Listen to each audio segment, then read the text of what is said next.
अस्सलाम वालेकुम साथियों, हमारे यूट्यूब चैनल पर आपका इस्तकबाल है। साथियों, आज हम इम्तियाज जलील साहब के सीट का एग्जिट पोल आपके सामने लेकर आए हैं। इम्तियाज जलील साहब की सीट औरंगाबाद ईस्ट विधानसभा सीट हर किसी की नजरों में है। हर कोई जानना चाहता है कि इस विधानसभा सीट पर कितने परसेंट वोटिंग हुई है और इस विधानसभा सीट पर क्या समीकरण है। इस विधानसभा सीट पर इम्तियाज जलील साहब चुनाव जीत सकते हैं या फिर नहीं जीत सकते हैं। इस पर किस तरह की वोटिंग इस सीट पर हुई है, सब हम आपको बताएंगे आज इस वीडियो के मुताबिक। साथियों, उससे पहले हमारे चैनल को आप सब्सक्राइब कर ले। साथियों, अब हम आपको बताते हैं औरंगाबाद ईस्ट विधानसभा सीट पर एग्जिट पोल क्या कहता है।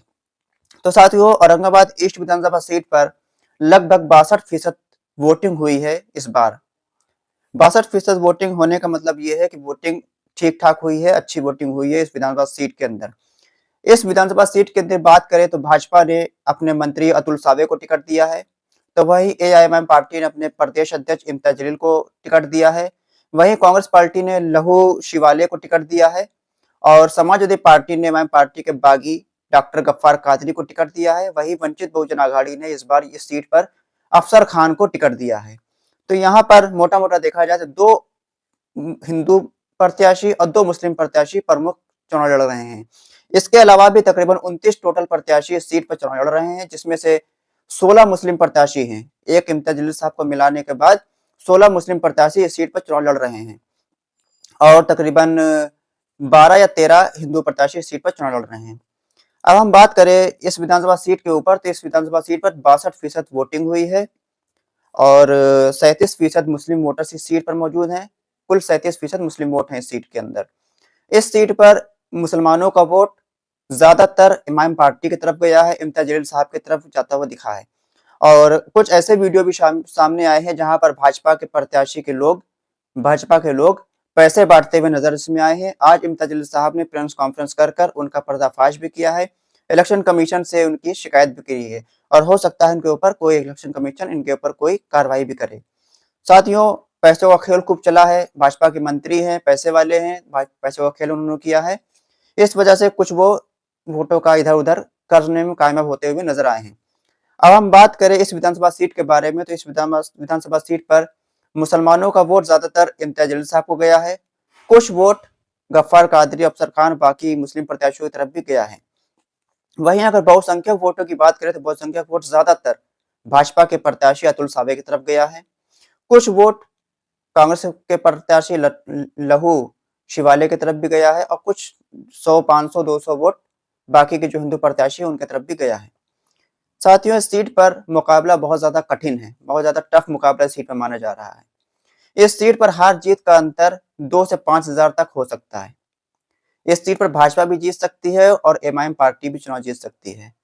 भाजपा और एमआईएम यहाँ पर मेन मुकाबले में है, बाकी कोई पार्टी यहाँ मुकाबले में नहीं है। समाजवादी पार्टी चौथे नंबर पर जाती हुई नजर आ रही है, कांग्रेस पार्टी तीसरे नंबर पर आती हुई नजर आ रही है सर्वे के मुताबिक। इस विधानसभा सीट पर इमाम पार्टी 2014 के अंदर दूसरे नंबर पर रही थी और 2019 के अंदर भी दूसरे नंबर पर रही थी।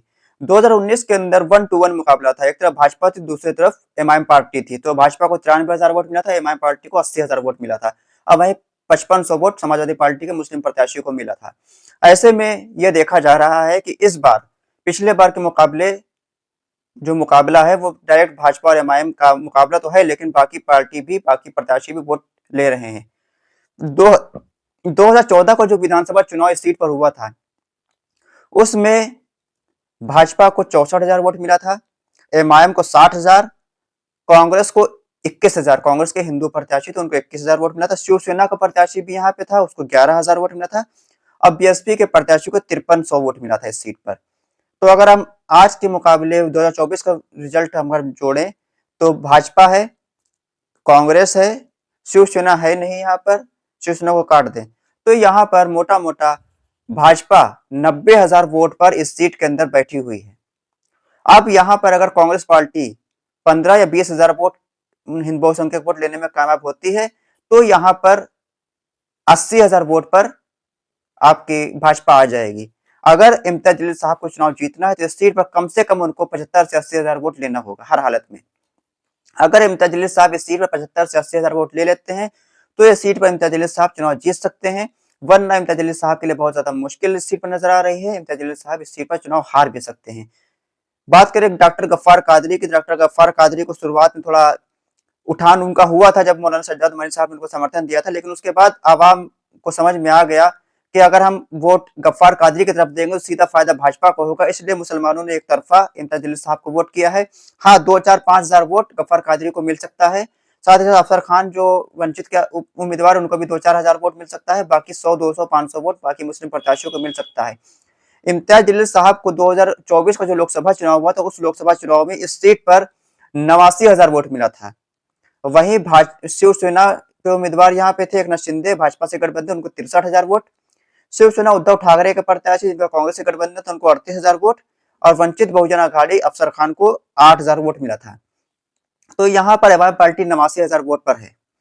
यहाँ पर अगर अफसर खान और बाकी मुस्लिम प्रत्याशी अगर वोट काट दे, तकरीबन 15,000 वोट हम माइनस कर दें यहाँ पर, तो यहाँ पर 15,000 वोट माइनस करने के बाद भी 75,000 वोट एमआईएम पार्टी के पास बचते हैं। वहीं 63,000 वोट पर भाजपा का गठबंधन था। यहाँ पर 38,000 वोट जो शिवसेना पिछले बार कांग्रेस गठबंधन पाई थी, इस बार इतना वोट पाते हुए नहीं नजर आ रही है कांग्रेस पार्टी। हो सकता है इस सीट पर भाजपा प्रत्याशी 75 से 80,000 वोट तक पहुंच जाए। अगर एमआईएम पार्टी को यहाँ जीतना तो यहाँ पर तकरीबन 75 से 80,000 वोट इम्तियाज जलील साहब को चुनाव में लेना पड़ेगा। तो साथियों, ये एग्जिट पोल था। इस सीट पर बहुत कांटे का मुकाबला है। इस सीट पर 2,000 से 5,000 तक वोट के बीच हार जीत हो सकती है, और एमआईएम पार्टी यहाँ पर ज्यादा मुश्किल में नजर आ रही है, क्योंकि यहाँ पर बहुसंख्यक वोटों का विभाजन बहुत कम हुआ है, जबकि मुस्लिम वोटों को यहाँ पर सिर्फ 37% मुस्लिम वोट है। उसके बावजूद यहाँ पर 16 मुस्लिम प्रत्याशी थे, इस वजह से इमआईएम पार्टी को नुकसान भी हो सकता है। अब अल्लाह से दुआ करिए कि इम्तियाज जलील साहब इस सीट पर कामयाब हो जाए, इम्तियाज जलील साहब इस सीट पर एमएलए बन जाएं। साथियों, हमारे चैनल को सब्सक्राइब करिए, वीडियो लाइक करिए, वीडियो को शेयर भी कर दिए ताकि बाकी लोग को पता चल सके इम्तियाज जलील साहब की सीट पर क्या समीकरण बन रहे हैं। साथियों, एक बार हमारी गुजारिश है, हमारे चैनल को सब्सक्राइब भी कर ले। खुदा हाफिज।